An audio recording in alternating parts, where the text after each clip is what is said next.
Bonsoir, nous vous invitons à suivre avec nous un programme présenté par la Fédération des Églises Adventistes du 7e jour.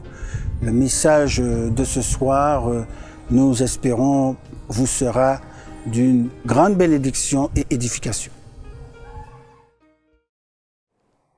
Bonsoir chez vous, comment allez-vous ce soir? Chers enfants, chers jeunes, c'est le moment de l'histoire. Nous allons partir à la rencontre de deux jeunes. Il s'agit de Pierre et de Jim.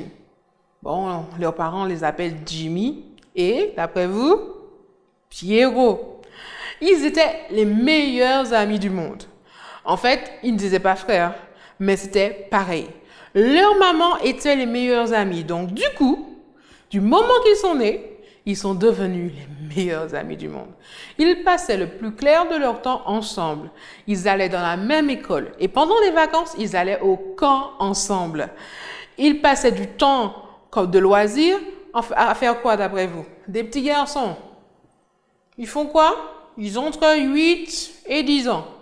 Ils courent derrière un ballon de football ensemble. Mais là, Jimmy commençait à observer Pierre. Il observait. Quelque chose n'allait pas. Pierre, t'es sûr que tout va bien? Et Pierre regardait Jimmy. Et Jimmy regardait Pierre. Puis finalement, la réponse de Pierre était toujours la même. Non, t'inquiète, tout va bien. Les jours passaient. Les jours passent. Mais Jimmy connaît Pierre par cœur. Et il se dit, ça fait déjà plusieurs semaines. Pierre a un problème. Pierre, qu'est-ce que tu as? Je vais dire ça à ta maman. Non, tu dis rien à maman. De toutes les façons, je t'ai dit que tout va bien. D'accord. Et les voilà, tous les deux, dans la classe de CM2, avec la maîtresse. Ce jour-là, la maîtresse leur dit, avant de commencer le cours, je vais vous raconter une histoire que Jésus nous a racontée. Elle se trouve dans Galates, chapitre 6, verset 2. Vous allez lire à la maison. Je sais que ce sera affiché sur l'écran, mais prenez vos Bibles. Galates, chapitre 6, verset 2. La Bible dit, 1, 2, 3, vous l'avez? Portez les fardeaux les uns des autres et vous accomplirez ainsi la loi du Christ. Portez les fardeaux les uns des autres. Et alors que la maîtresse continue à expliquer, elle leur dit, pour que vous compreniez bien ce que ça veut dire, on va faire une expérience scientifique. Et vous pourrez la faire à la maison. Vous allez devoir prendre 2 pots d'eau. D'accord? Vous mettez de l'eau dans 2 pots transparents pour bien observer. Ensuite, vous prenez une petite coupelle, une cuillère, vous mettez sur le côté, des œufs frais de la poule.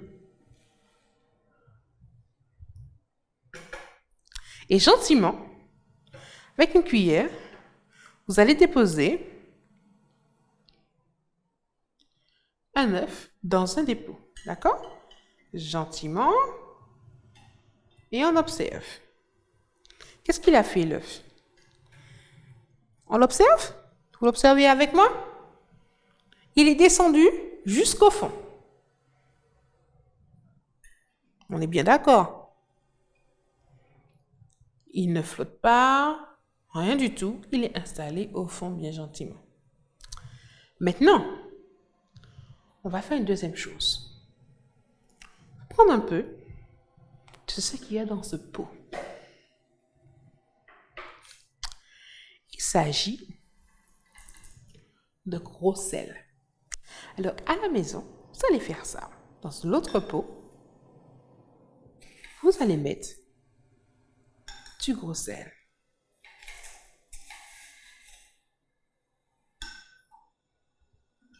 Et on mélange. On ne salit pas partout. On prend le temps. Il faut que le sel fonde. Alors, si vous habitez près de la mer, vous pouvez prendre de l'eau de mer.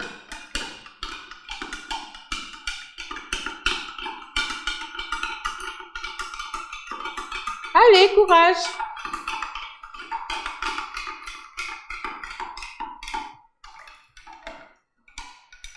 Voilà. Ça a bien fondu. Et on va faire quoi avec le deuxième œuf d'après vous? Ah ben, la même chose.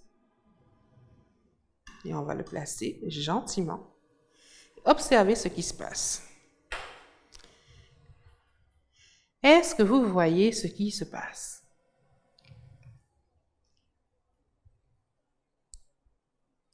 Est-ce qu'il descend notre œuf? Non. Il flotte. Il reste en surface. Observez bien.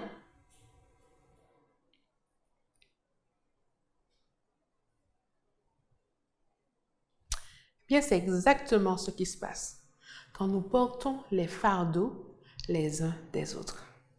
Quand on est tout seul, nos fardeaux, on les porte tout seul et ils nous emmènent jusqu'au fond. On est triste, on n'est pas motivé, on est grincheux, on n'a pas envie de parler à personne, on veut se débrouiller tout seul.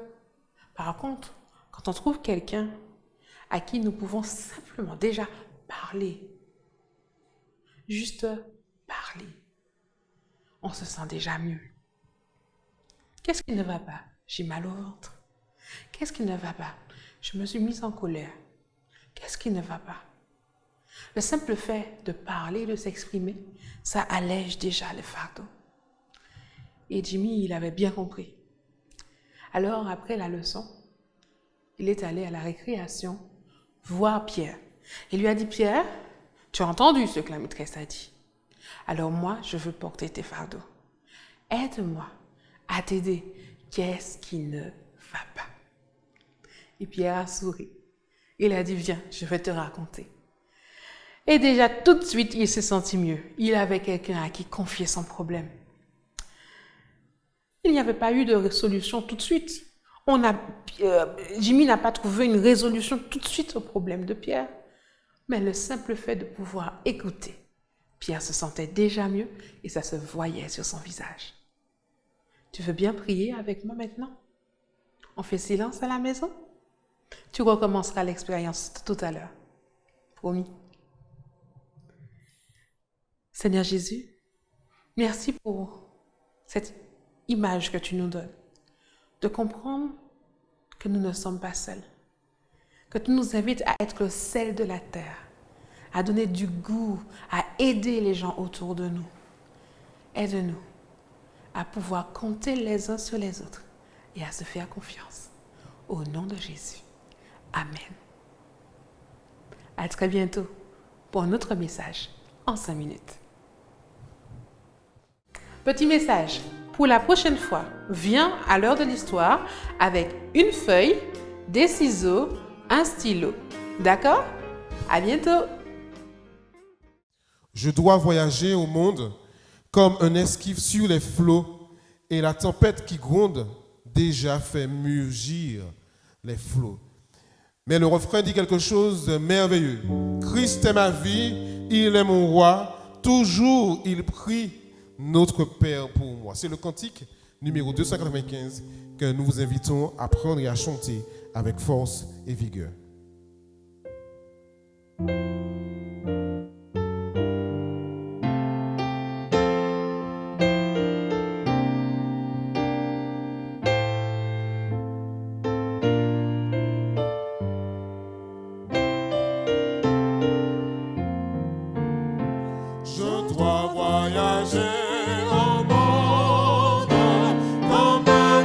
Sur les flots, et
clair et pur, ce pilote charitable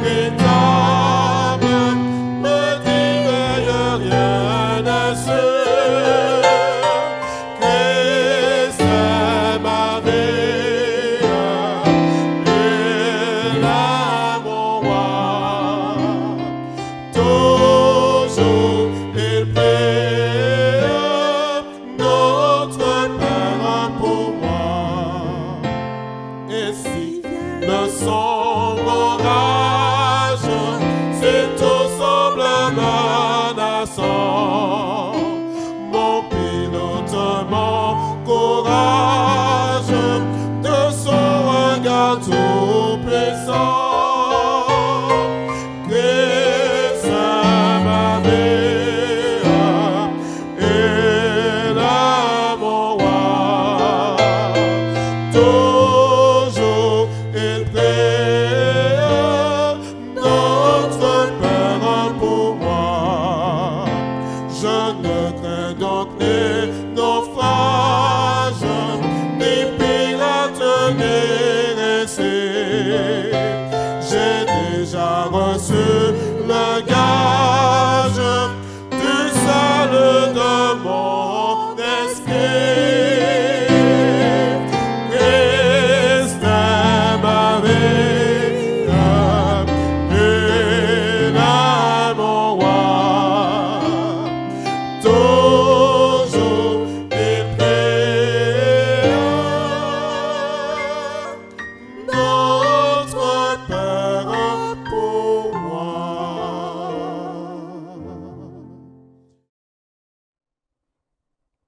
Chers auditeurs, chers frères et sœurs, je suis content de pouvoir être ici afin de partager avec vous la parole du Seigneur.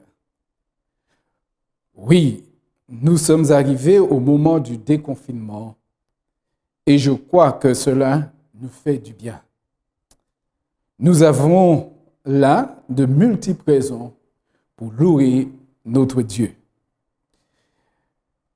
La réflexion que je vais avoir avec vous est intitulée « Le ciel est délicieux ». Juste avant, je voudrais nous inviter à prier. Éternel notre Dieu, notre Père, nous te louons, nous te bénissons, nous te glorifions. Nous te remercions pour ta parole qui est là pour nous instruire, nous guider, nous diriger, nous fortifier et nous consoler. Merci, Seigneur Jésus, de nous remplir de ton Esprit Saint et de nous disposer à entendre et à comprendre ta parole. C'est notre prière au nom de Jésus. Amen. Le ciel est délicieux. D'aucuns doivent se poser la question, y est-il déjà allé? Je dirais oui, à une certaine altitude, près de 12 000 kilomètres au-dessus de l'horizon, bien entendu avec l'aide de puissants engins construits par les hommes. Et je dois vous dire que j'aime ça. Et j'aime être particulièrement près du hublot. Il m'est déjà arrivé de passer d'un côté à l'autre dans l'avion parce que je veux voir ce qu'il y a des deux côtés. Je ne veux rien rater. J'avoue, chers auditeurs, que malgré mon enchantement, il m'arrive de penser au pire. À ce moment, je remets tout entre les mains du Seigneur. Le voyage ne dure que quelques heures, plus ou moins longues d'après notre destination. Et il faut atterrir. Depuis près de 2 mois, nous étions confinés entre nos murs. Il fallait revoir notre organisation pour vivre au mieux notre confinement. Pour certains, c'était un plaisir, alors que pour d'autres, c'était l'enfer. Et ils soupiraient grave, entre guillemets, après le déconfinement. Nous voici sortant du confinement. Certains souhaitent déjà retrouver les bars, les restaurants, les magasins, les centres commerciaux, les centres balnéaires, les centres de beauté, la salle de coiffure, les églises, la reprise des activités et le retour rapide à la normalité. Cela démontre que nous aimons la vie et que nous voulons la vivre pleinement. Mais ce petit virus, invisible, silencieux et ravageur, nous a repoussés dans notre retranchement et nous a rappelé notre fragilité, notre finitude, nos limites. Il nous a déchus de notre toute-puissance. Certains endroits, on ne savait plus que faire avec les malades et les morts. Nous nous sommes bien rendus compte des limites des politiques, des scientifiques, des religieux et de l'humanité tout entière. Autrement dit, et je l'espère bien, que nous nous sommes rendus compte que nous sommes des hommes et non Dieu. L'idée de Dieu donne malheureusement des urticaires à plusieurs. Mais pour le croyant, il est une force, une forteresse et un abri sûr. Le psalmiste nous dit dans le psaume 46, verset 1, « Dieu est pour nous un refuge et un appui, un secours qui ne manque jamais dans la détresse. » Oui, chers amis, chers frères et sœurs, chers auditeurs, ce Dieu créateur du ciel et de la terre a pour nous un merveilleux plan de déconfinement. Et il ne faut pas rater cela pour rien au monde. Il nous déclare par son serviteur Jérémie au chapitre 29, verset 11, « Car je connais les projets que j'ai formés pour vous, dit l'Éternel, projets de paix et non de malheur, afin de vous donner un avenir et une espérance. » Oh, chers amis, Dieu a un plan pour nous. Dieu veut notre bonheur. Et c'est pour cette raison, je ne voudrais pas que nous puissions nous attarder sur ce virus, parce que notre Dieu est plus grand que ce virus.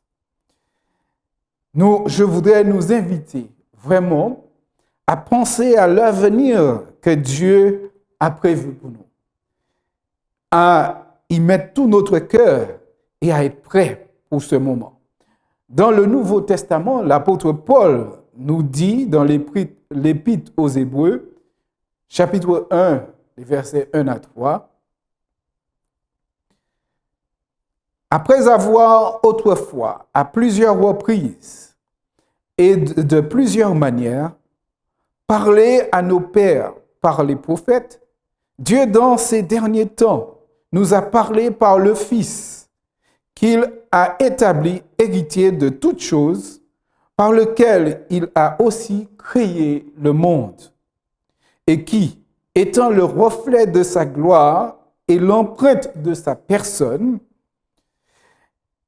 et soutenant toutes choses par sa parole puissante, a fait la purification des péchés et s'est assis à la droite de la majesté divine dans les lieux très hauts. Oh, chers amis, c'est une bonne nouvelle pour nous de savoir que Dieu n'est pas resté dans l'éloignement, malgré le péché qui a troublé tout dans ce monde. Dieu s'est rapproché de nous. Il a cherché à nous communiquer sa volonté et son plan au travers des prophètes, mais aussi, l'apôtre Paul nous dit que dans ces derniers temps, il nous a parlé par son Fils Jésus, qui est venu sur cette terre, qui a vécu parmi nous et qui nous a parlé de l'amour de Dieu pour nous et aussi qui nous a parlé du plan que Dieu a pour réunir tous ses enfants. Jean nous dit dans l'évangile de Jean, chapitre 3, verset 16, « Car Dieu a tant aimé le monde qu'il a donné son Fils unique, afin que quiconque croit en lui ne périsse point, mais qu'il ait la vie éternelle. » Chers amis, chers auditeurs, le but de Dieu n'est pas que nous périssions. Le but de Dieu, la volonté de Dieu, c'est que nous soyons avec lui, nous puissions vivre éternellement. Son projet, c'est de nous accorder la vie et la vie en abondance.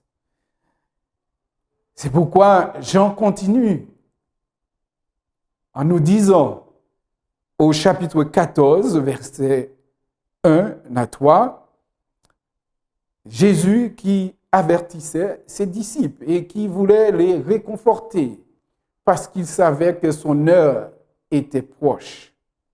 Il leur dit que votre cœur ne se trouble point. Croyez en Dieu et croyez en moi. Il y a plusieurs demeures dans la maison de mon Père. Si cela n'était pas, je vous l'aurais dit. Je vais vous préparer une place.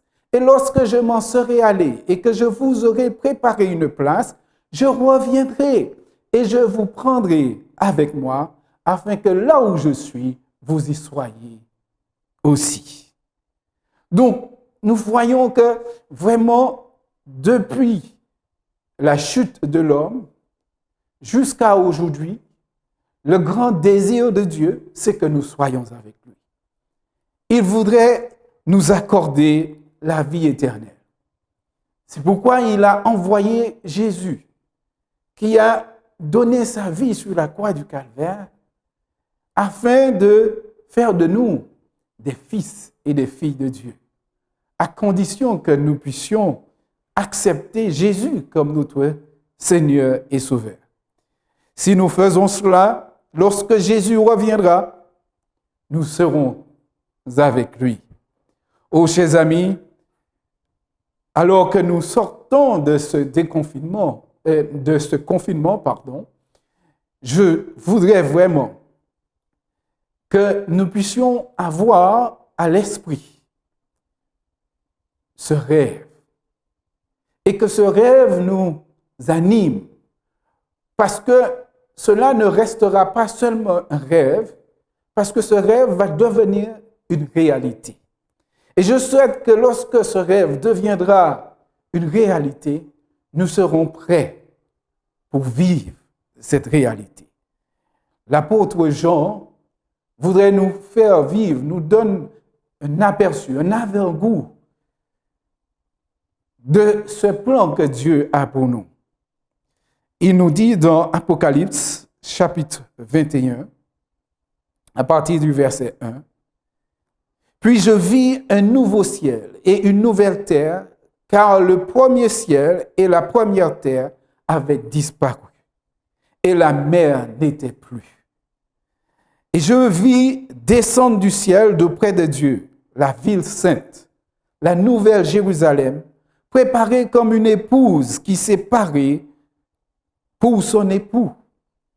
Et j'ai entendu du trône une forte voix qui disait, « Voici le tabernacle de Dieu avec les hommes. Il habitera avec eux, et ils seront son peuple, et Dieu lui-même sera avec eux. Il essuiera toute larme de leurs yeux, et la mort ne sera plus.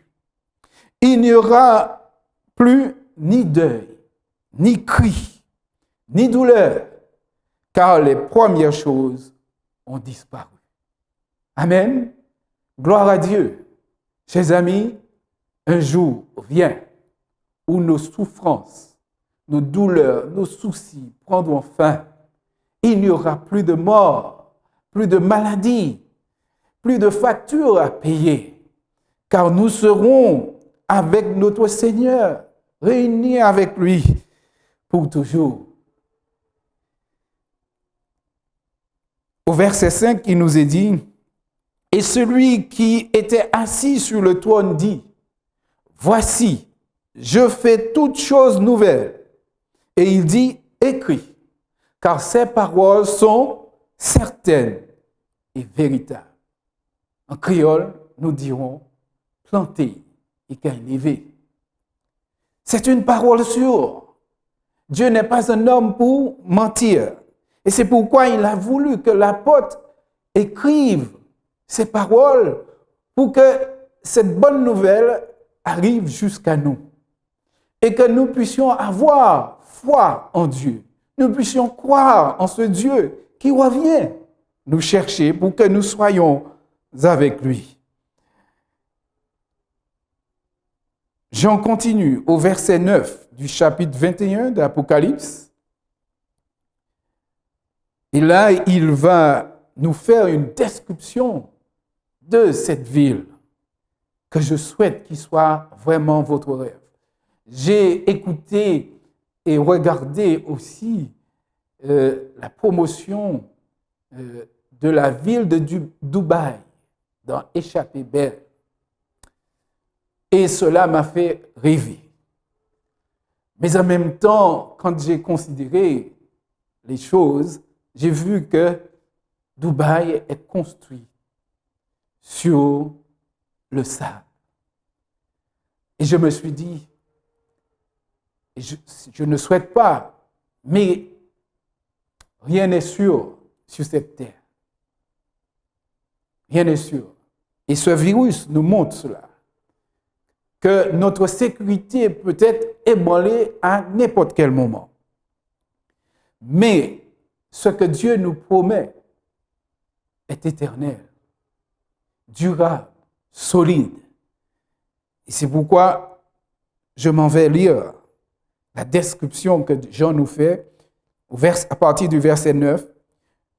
Puis un des 7 anges qui tenait les 7 coupes rempli des 7 derniers fléaux, vint, et il m'adressa la parole en disant, « Viens, je te montrerai l'épouse, la femme de l'agneau. » Il me transporta un esprit sur une grande et haute montagne, et il me montra la ville sainte, Jérusalem, qui descendait du ciel d'auprès de Dieu, ayant la gloire de Dieu. Son éclat était semblable à celui d'une pierre très précieuse, d'une pierre de jaspe transparente comme du cristal. Elle avait une grande et haute muraille. Elle avait 12 portes, et sur les portes 12 anges, et des noms écrits, celui des 12 tribus des fils d'Israël. À l'Orient, 3 portes. Au nord, 3 portes. Au midi, 3 portes. Et à l'Occident, 3 portes. La muraille de la ville avait 12 fondements. Et sur eux, les 12 noms des 12 apôtres de l'agneau.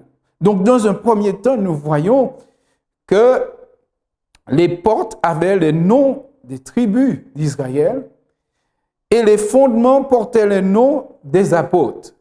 Ce qui voudrait nous montrer que Dieu ne se limite pas uniquement à Israël. Le salut n'est pas que pour Israël, c'est pour le monde entier. C'est pour l'humanité. Vous et moi, nous sommes invités à entrer dans ce salut parce que Dieu est allé préparer une place pour tous ceux qui lui font confiance. Tous ceux qui l'acceptent comme Seigneur et Sauveur. Verset 15 nous dit, « Celui qui me parlait avait pour mesure un roseau d'or, afin de mesurer la ville, ses portes et sa muraille. La ville avait la forme d'un carré et sa longueur était égale à sa largeur. Il mesura la ville avec le roseau et trouva 12 000 stades. La longueur, la largeur et la hauteur en étaient égales. Il mesura la muraille et trouva 144 coudées, ce qui voudrait dire à peu près 72 mètres aujourd'hui. C'est juste la muraille. Mesure d'or qui était celle de l'ange. La muraille était construite de jaspe et la ville était d'or pur, semblable à du verre pur. Les fondements de la muraille de la ville étaient ornés de pierres précieuses de toute espèce. Le premier fondement était de jaspe, le second de saphir, le troisième de chalcédoine, le quatrième d'émeraude, le cinquième de sardonyx, le sixième de sardoine, le septième de chrysolite, le huitième de béryl, le neuvième de topaze, le dixième de chrysoprase, le onzième d'hyacinthe et le 12e d'améthyste. Les 12 portes étaient 12 perles. Chaque porte était d'une seule perle. La place de la ville était d'or pur, comme du verre transparent. Je ne vis point de temple dans la ville, car le Seigneur Dieu Tout-Puissant est son temple, ainsi que l'agneau. La ville n'a besoin ni de soleil, ni de la lune pour l'éclairer, car la gloire de Dieu l'éclaire et l'agneau est son flambeau. Du jamais vu, mes amis. J'ai visité la ville de Neuchâtel et la plupart des bâtiments sont dorés. Et quand le soleil se couche sur cette ville et qu'on regarde, eh bien, on a l'impression que c'est une ville au nord. Mais ici, ce qui nous est décrit, c'est du jamais vu. Dieu sera lui-même la lumière de cette ville. Dieu va surclasser le soleil. Aujourd'hui, nous ne sommes pas capables de regarder le soleil à son zénith. Mais Dieu va surpasser le soleil à son zénith, mais cette lumière ne va pas nous aveugler. Aujourd'hui, en tant que pécheurs, oui, nous ne pouvons pas contempler cette lumière. C'est ce que nous dit l'apôtre Paul dans l'épître de Paul à Timothée, 1 Timothée chapitre 6, à partir du verset 13. L'apôtre Paul parle de ce moment où le Seigneur va revenir et que nous serons avec lui. Et il recommande à Timothée de rester attaché à son Dieu. Lisons. Je te recommande devant Dieu qui donne la vie à toutes choses et devant Jésus-Christ qui fit une belle confession devant Ponce Pilate et garde le commandement. Pardon, je reprends cette partie.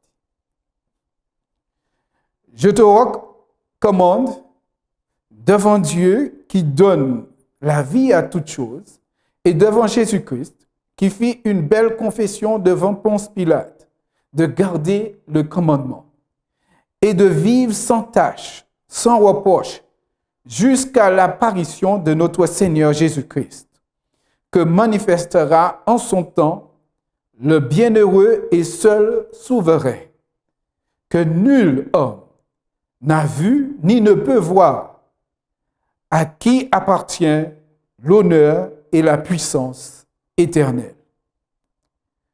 Voyez, l'apôtre Paul nous dit ici que Dieu habite une lumière inaccessible. Oui, en tant que pécheurs, nous ne pouvons pas voir Dieu. Si nous devions voir Dieu, nous serions foudroyés. Mais lorsque le moment viendra où Jésus viendra nous chercher pour que nous soyons avec lui, à ce moment, nous serons transformés. Nous serons purifiés. Nous serons saints et nous pourrons contempler notre Dieu. Oh, chers amis, nous serons en face du super héros de tous les temps. Tout le monde rêve de rencontrer les superstars.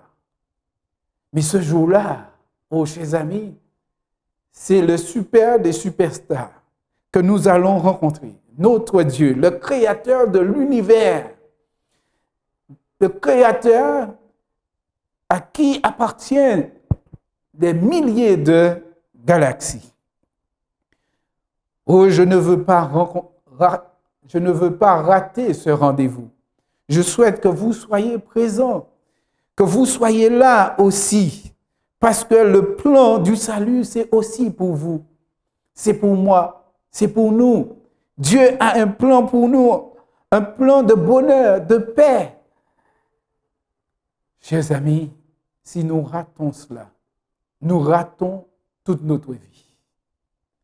Souvent, lorsque nous avons raté un grand concert, un événement extraordinaire, on nous dit que nous avons raté la moitié de notre vie. Mais si nous ratons ce rendez-vous avec notre Seigneur, nous allons rater notre vie. Alors, chers amis, chers auditeurs, je ne souhaite pas que vous puissiez rater votre vie. Je souhaite que vous soyez présents au rendez-vous et que vous puissiez vraiment vivre ce moment avec notre Seigneur.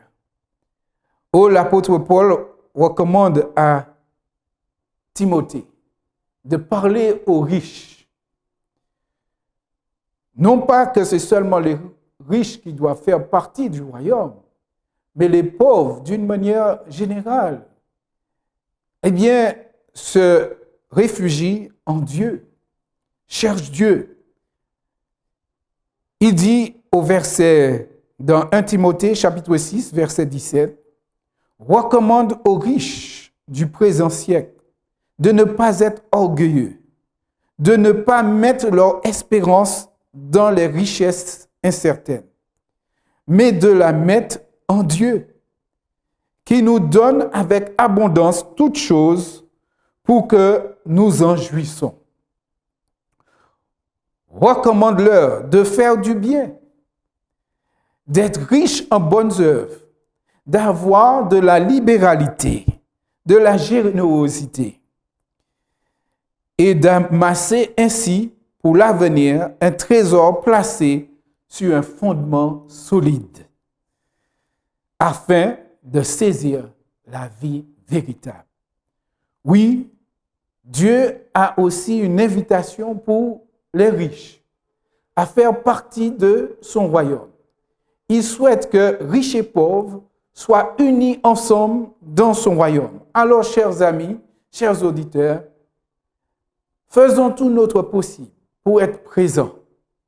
Agissons selon la volonté de Dieu. Nous ne sommes pas sauvés par les œuvres, mais puisque nous choisissons Jésus comme notre Seigneur et Sauveur, nous agissons pour la gloire de son Seigneur. Alors que le Seigneur nous bénisse, nous fortifie, chers frères et sœurs, chers auditeurs, à nous confier en lui, à nous blottir en lui, à garder ce rêve présent de notre esprit, afin que le jour où ce rêve deviendra réalité, nous soyons au rendez-vous. Que Dieu nous fortifie. Bon courage et à bientôt. Prions. Éternel, notre Dieu, notre Père, nous voulons te dire merci pour ta parole qui nous rappelle le plan que tu as pour nous. Tu veux que nous soyons avec toi durant les siècles sans fin de l'éternité. Non pas pour quelques jours ou quelques années, mais pour l'éternité. Alors Seigneur, nous savons que de nous-mêmes, nous ne pouvons rien faire pour mériter ce don. Mais tu nous as donné ton Fils Jésus, qui a donné sa vie sur la croix du Calvaire afin de nous racheter et de faire de nous des fils et des filles de Dieu. Merci de nous aider par ta grâce à accepter ta volonté dans notre vie et que nous soyons prêts pour ton retour. Nous soyons prêts pour vivre les siècles sans fin de l'éternité avec toi. Bénis-nous, fortifie-nous, assiste-nous et aide-nous à t'aimer plus que toute autre chose, afin que rien ici-bas ne nous sépare de toi. C'est notre prière au doux nom de Jésus et pour ta gloire. Amen.